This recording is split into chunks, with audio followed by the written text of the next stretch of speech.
আসসালামু আলাইকুম এভরিওয়ান, কেমন আছেন সবাই? আলহামদুলিল্লাহ, আমরা তো অনেক বেশি ভালো আছি। তো এই তো আজকে একটা নতুন ব্লগ নিয়ে আসলাম। এই ভিডিওটা করার একটা রিজন আছে। আমি মূলত আসলে একজনের জন্য এই ভিডিওটা করলাম। এক আপু আমাকে লিখছে যে বিদেশে থাকলে এরকম পরিপাটি লাইফ লিড করাই যায়, দেন হচ্ছে সেজেগুজে পিক তুলে, দেন হচ্ছে সারাদিন ঘোরাফেরার উপরে থাকাই যায়। যদি থাকতেন আমাদের মতো গ্রামে তাহলে বুঝতেন যে মানে কাজ করতে করতে খাওয়ার টাইম পাইতেন না। এভাবে সাজগোজ করে পিক তুলে এফবিতে আপলোড করা তো দূরের কথা। তো সে রচনা লিখছে একটা, আমি আসলে বুঝলাম না সে কেন এটা এরকমভাবে লিখলো। আমি তাকে চিনিও না। তো যাই হোক, সে আপুর উদ্দেশ্যে আসলে কিছু কথা বলি।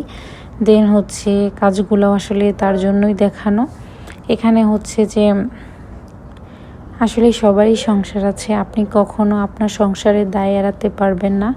সে আপনি যতই সাজগোজ করে ছবি উঠান বা ভিডিও করেন বা ঘোরাফেরা করেন, তো আসলে আমরা যারা বিদেশে থাকি তারাই জানি যে আসলে আমাদের লাইফটা মানে কতটা কষ্টের। আমি মাত্র 2 মাস যাবৎ বিদেশে আসছি। আমি এখনই মানে হতাশ যে কেন এখানে কেউ নাই হেল্প করার জন্য। মাঝে মাঝে শরীর অসুস্থ থাকলেও রান্না করতে হয়, ঘরে কাজ করতে হয়, এগুলো না করলে একদমই চলে না। 2টা বাচ্চা নিয়ে নিজের ফুল একটা অ্যাপার্টমেন্ট ক্লিন করা, রান্নাবান্না করা, 2টা বাচ্চাকে সামলানো এত ইজি না ভাই। আর সবথেকে বড় কথা হচ্ছে যে আমরা আপনাদেরকে যতটুকু ক্যামেরার সামনে দেখাই আপনারা ঠিক ততটুকুই দেখেন, বাট সেইটুকুর মধ্যে যে আসলে লাইফটা সীমাবদ্ধ, এটা আসলে ভাবার কোনো কারণ নাই। আমরা আপনাদেরকে শুধু একটু চাকচিক্য ভিডিওটাই দেখাই, বাট এর পিছনে অনেক স্ট্রাগল থাকে একটা মানুষের লাইফে। দেন হচ্ছে অনেক কাজ কাম থাকে, এগুলো আসলে আপনারা তো দেখেন না বা আমরাও দেখাই না। তো জাস্ট 20-30 সেকেন্ডের একটা ভিডিও দেখে কারোর লাইফ নিয়ে জাজ করা একদমই ঠিক না। এই যে দেখেন, আমার 2টা বাচ্চা সারাটাক্ষণ আমার ঘর নোংরা করতেই থাকে, আমি পরিষ্কার করতেই থাকি। মাঝে মাঝে সব অপরিষ্কার অবস্থায় বসে থাকি, খুবই মানে বাজে লাগে। এমনিতে আমার মাইগ্রেনের ব্যথা, আমার এমনি অপরিষ্কার দেখলে বা এলোমেলো দেখলে এমনিতেই মেজাজ খারাপ লাগে, মাথা ব্যথা উঠে যায়।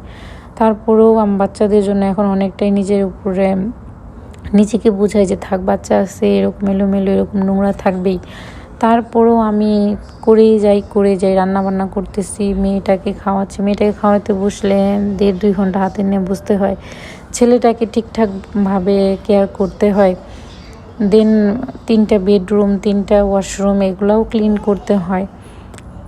আমি তো বলবো যে বাংলাদেশে আসলে আমাদের সব থেকে বেশি আরাম, আমি যতটুকু লাইফে এসে বুঝলাম। কারণ বাংলাদেশে হেল্পিং হ্যান্ড থাকে, দেন হচ্ছে ফ্যামিলির অন্যান্য পার্সন থাকে। মাঝে মধ্যে আলসামি করলে তাদের উপরে কাজকাম ছেড়ে দিয়ে রাখা যায়, যেটা আসলে বিদেশে মানে পসিবল হয় না।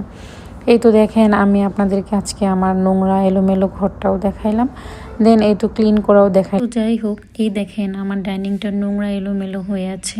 আমি কি এটা আপনাদেরকে দেখাবো? অবশ্যই দেখাবো না, অবশ্যই ক্লিন করেই দেখাবো। তো আসলে যার যার লাইফ তার স্ট্রাগল, এটা নিয়ে আসলে জাজমেন্ট করার কিছু নাই। আমরা আপনাদেরকে যতটুকু দেখাই আপনারা ততটুকুই দেখেন, এর বাইরে কিছুই না। তো ভালো থাকবেন সবাই।